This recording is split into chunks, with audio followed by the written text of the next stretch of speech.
L-Slovakkja, l-Ingilterra, Franza, l-Finlandja, l-Bulgarija, l-Bosnja, l-Irlanda u l-Italja, il-koll pajjiżi Ewropej.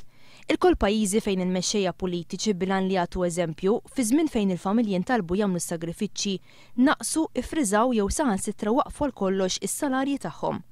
F'pajjiżna iżda Gonzi u l-kabinett tiegħu imxew għal kollox bil-kontra.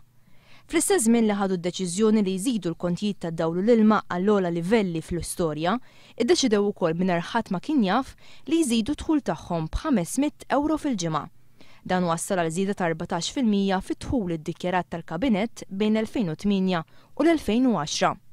Waqt li fl-2008 Gonzi u l-kabinett tiegħu bejniethom iddikjaraw dħul ta' €1,270,000, sentejn wara fl-2010 iddikjaraw dħul ta' €1,340,000, żieda ta' €170,000.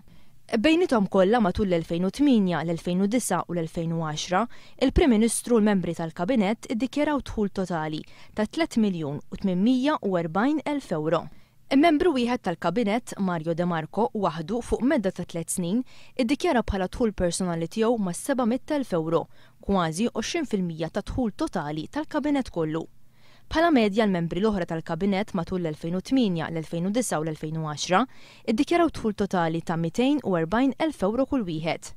Il-membri tal-kabinett li ddikjaraw l-akbar żidiet fit-dħul tagħhom kienu Jason Azzopardi, Mario Gallia, Tonio Fenek, Carmen Bonnici u Dolores Cristina.